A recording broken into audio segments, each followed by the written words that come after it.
I still taste every meal before I serve it. Not a sip, not a bite, a real taste, rolling it on my tongue, waiting for the bitterness that doesn't belong, the sweetness that is too much, the metallic edge that means someone has decided your body is not your own. My daughter thinks it's a game. Mommy tastes first. She laughs, clapping her flour-dusted hands. I smile, I don't explain. Some lessons you don't pass to 4-year-olds. Some lessons you absorb into your body until checking becomes breathing, until protection becomes paranoia, until the act of survival looks like obsession to anyone who hasn't been poisoned by family. My mother-in-law taught me that love can be a weapon, that casseroles can be coffins, that the woman who brings you soup when you're bleeding is not always a nurse. Sometimes she's the reason you're bleeding. She taught me these lessons not with words, but with herbs, with smiles, with the patient calculation of a woman who had been killing for decades and calling it care. But I'm getting ahead of myself. You don't know me yet. You don't know about Mateo. You don't know about the empty jars I found in the trash, the herbs that have been abortion tools since the Middle Ages, the way I fed my mother-in-law her own medicine without her ever tasting the revenge. My name is Sophia. I'm 32 years old, and this is the story of how my mother-in-law poisoned my baby, and how I fed her the same lie, the same care, the same slow destruction, until she was alone, discredited, and known for exactly what she was. Welcome to Little Bunny Stories. If you're new here, this is where we tell the truth about families that call themselves traditional while they treat women's bodies as production lines. If you've ever had someone measure your worth by your womb, if you've ever been told to just relax while someone was actively destroying your fertility, subscribe. We have stories for you every week, and we read every comment. Here's my story. I met Daniel at 23. He was an architect, gentle, creative, trapped in the orbit of a mother who had defined his entire existence. Elena was 58 then, a widow of 10 years. Her husband, Daniel's father, dead of a heart attack that she described as abandonment and the ultimate betrayal. She lived in the house where Daniel grew up, a Victorian monstrosity that she maintained like a museum to her own martyrdom.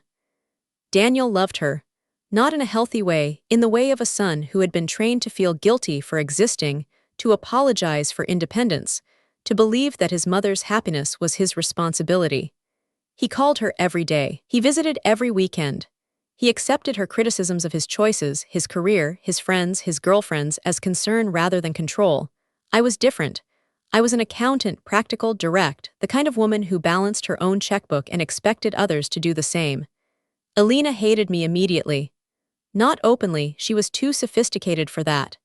She hated me with compliments that were insults, with concerns that were accusations, with the slow, patient erosion of my confidence that she disguised as family bonding. Daniel always preferred brunettes, she said at our first meeting, looking at my dark hair. But you're striking in an unconventional way. You're so thin, she observed at our engagement dinner. I hope you can gain weight before the wedding. For the children, you're still working, she asked when I told her about my promotion. I thought Daniel's salary was sufficient. A woman who works too much. Well, the body knows its priorities. I smiled. I was 25, in love, naive enough to believe that marriage was between two people and that mothers-in-law were comic stereotypes, not active threats. I told myself she was old-fashioned, lonely, grieving. I told myself patience and kindness would win her over. I told myself a lot of things. We married at 25. Elena wanted the wedding at her church, her colors, her guest list. Daniel, caught between us, negotiated poorly. We had the wedding at a neutral venue, but Elena invited half the guests, chose the flowers, and wore white. It's my only son's wedding, she said when I objected. A mother should look her best. I let it go. I was learning slowly, painfully, that some battles cost more than they were worth, that Daniel's spine was decorative, that my marriage was actually a triangle with Elena at the apex. We bought a house. Or rather, Daniel bought a house. With Elena's help, a down payment that came with strings, with visits, with the house next door that she purchased 6 months later. To be close, she said, to help with the grandchildren. The grandchildren that didn't come. We tried for a year, then 2, then 3. The doctors found nothing, unexplained infertility, the cruel diagnosis of modern medicine, the body that simply refuses despite every test showing normal. I tracked ovulation, took temperatures, swallowed vitamins, endured the monthly devastation of blood when hope had been so carefully constructed. Elena watched. She commented. She concerned. You're too stressed, she said, appearing unannounced with casseroles I didn't request. Stress closes the womb. You're working too much, she observed, reviewing my schedule on the refrigerator. The body knows when a woman doesn't want to be a mother. You're too thin, she repeated, year after year, as if my body was a project she was managing. Too sad, too modern, too everything that prevents life. Daniel said nothing. Or rather, he said she means well and she's from a different generation and she just wants to help.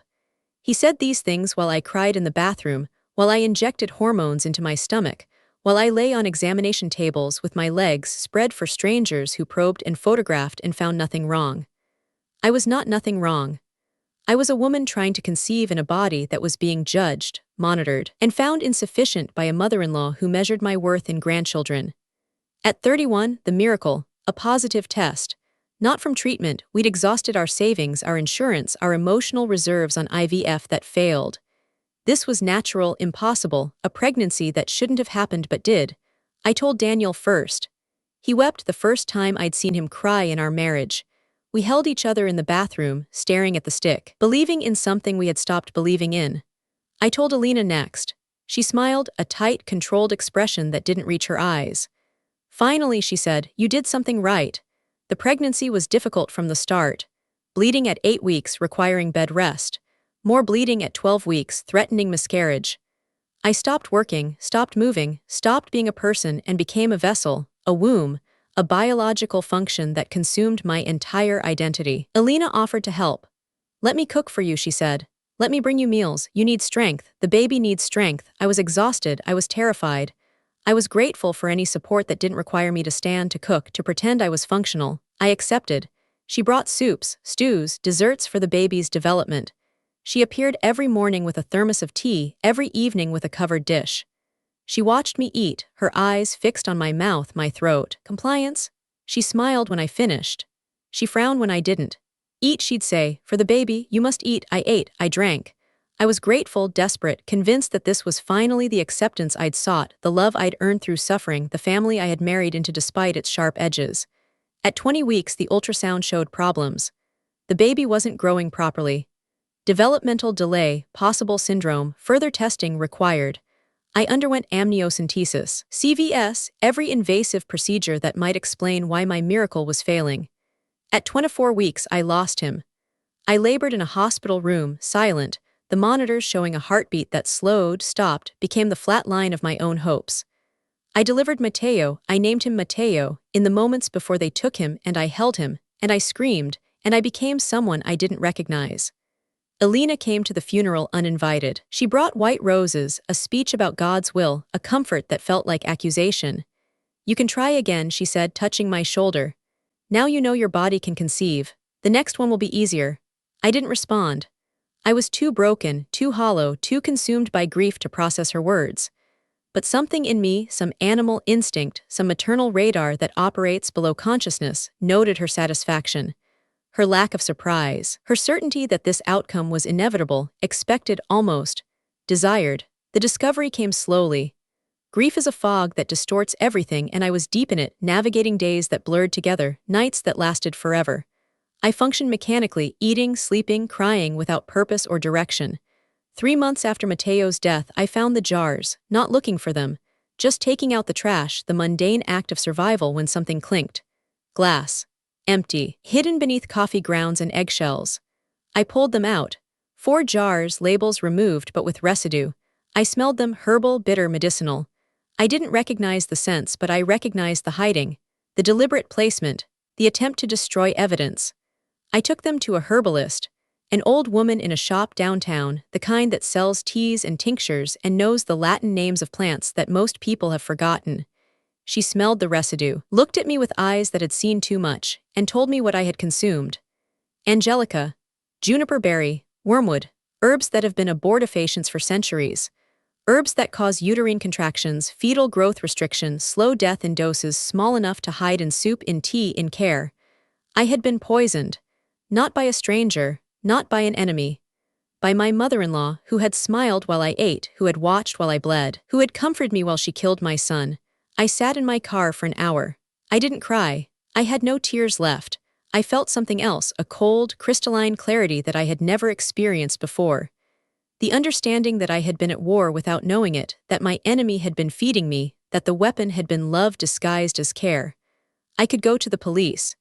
But what would I tell them? That my mother-in-law gave me herbs, that they were legal, available in any health food store, that I had no proof of intent, no toxicology report from a pregnancy that had ended months ago. The police would listen, file a report, do nothing. Elena would deny, cry, claim she was only trying to help with natural remedies. I could tell Daniel. But Daniel, I knew, would not believe me. Or worse, he would believe me and do nothing, caught between his wife and his mother, paralyzed by the guilt that Elena had cultivated in him since childhood. I could leave. Divorce, disappear, start again. But Mateo would be unavenged. Elena would continue. Other daughters-in-law would suffer. The pattern would repeat, as it had probably repeated before, as it would repeat until someone stopped it. I chose a different path. I chose to become the thing Elena feared, a woman who saw her, who understood her, who was willing to use the same methods, the same patience, the same disguise of care. I chose to feed her the same lie. The first step was reconciliation. I went to Elena 3 months after Mateo's death, tearful, broken, grateful for her support. I told her I had been wrong to distance myself, wrong to suspect her, wrong to let my modern ideas interfere with family. She accepted my apology with the magnanimity of a victor. I forgive you, she said, embracing me with the same hands that had prepared my poison. You're young. You didn't understand. But we can start again, for Daniel, for the family. I started cooking. Not for myself, I never ate what I prepared for her. I cooked for Elena, for Daniel, for the family dinners that resumed, for the concern that I expressed about her health, her weight, her low energy. You're not eating enough, I'd say, serving her a dessert I had prepared. You need strength. Let me take care of you. I added sugar, not poison, sugar. Legal, ubiquitous, socially acceptable, but in quantities that exceeded anything natural, hidden in sauces, in baked goods, in healthy smoothies that were liquid candy. I researched her medical history, prediabetes, family history of insulin resistance, a body already on the edge of metabolic collapse. I pushed her over the edge, slowly, carefully, documenting everything.